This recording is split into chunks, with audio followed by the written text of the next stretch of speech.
When you wake up in the morning, don't owe any of your family members love. Dismiss them full with your love. I'm a pastor, I have a busy schedule. I never take an appointment that my wife doesn't agree to. We have a discussion with my boys. Last one is 4 years old. His voice matters. Don't just board a flight. I get an invitation. Gracia comes to me and says, look, she knows she can testify. It was difficult to get us pinned to this date. Because every date I take back to my wife and kids. And I say, this is what I'm needed to do.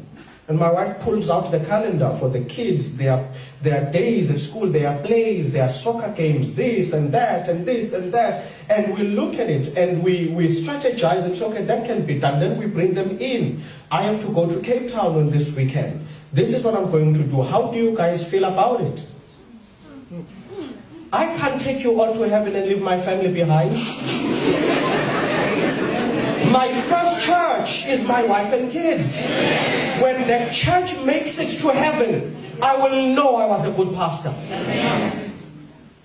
So many of us are heroes of the whole world, but not the people in our homes.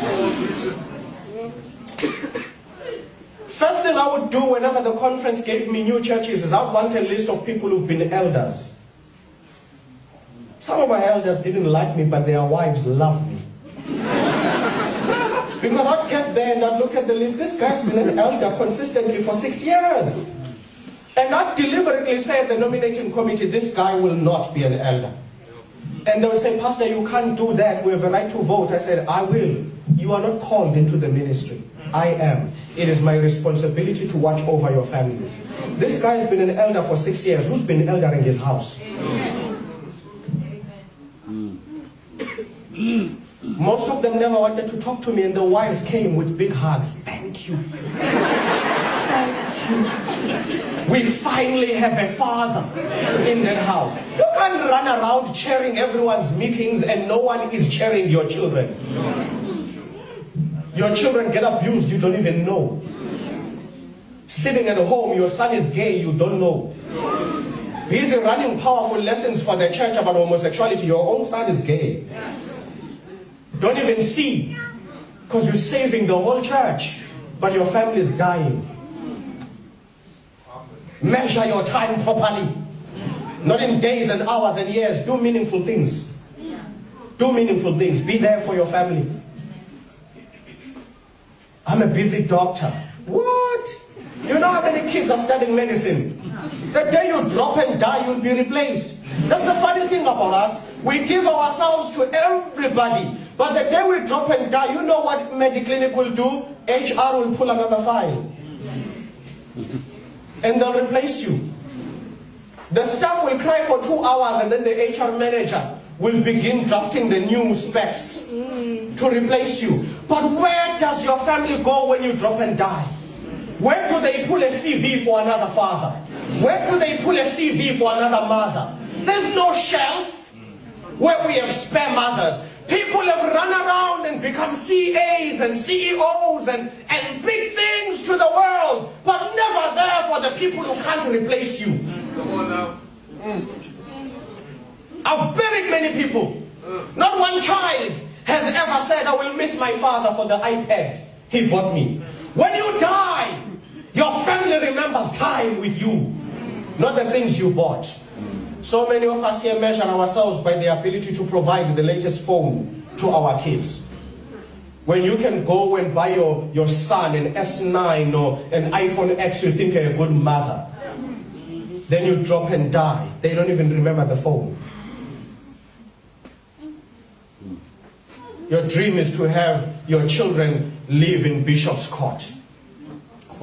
So for the sake of Bishop's Court, you are never at home, flying all over, signing deals, so that your children can have a home at Camps Bay.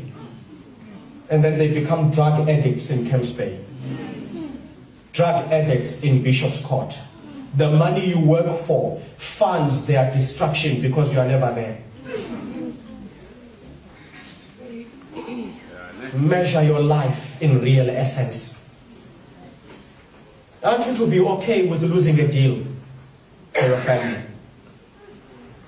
I've had to address painful things in church where people have left a family vacation to go sign a deal. Leave your family on vacation. I can't miss this deal. I have to go. I have to go. You leave your family in Durban, in Cape Town, in Seychelles, in Mozambique, wherever you are, you leave them there. You bought a flight to go sign a deal. Affluent people. And you look and you think to yourself, was it worth it? Was it worth it? Especially I want to address this to men. Men. Because it's most of the time our problem. Suddenly when kids don't talk to you, they don't confide in you, you feel left out. Where were you? You think while you were signing deals, you were being a good father. No, you were not. You were making deals. Then you come home and you discover, I've seen moments of embarrassment for fathers. You mention something and your wife says, she's not dating that guy anymore. They broke up 2 years ago. Really? Be there, be meaningful. Be there, be meaningful. Last thing I want to draw out of this lesson.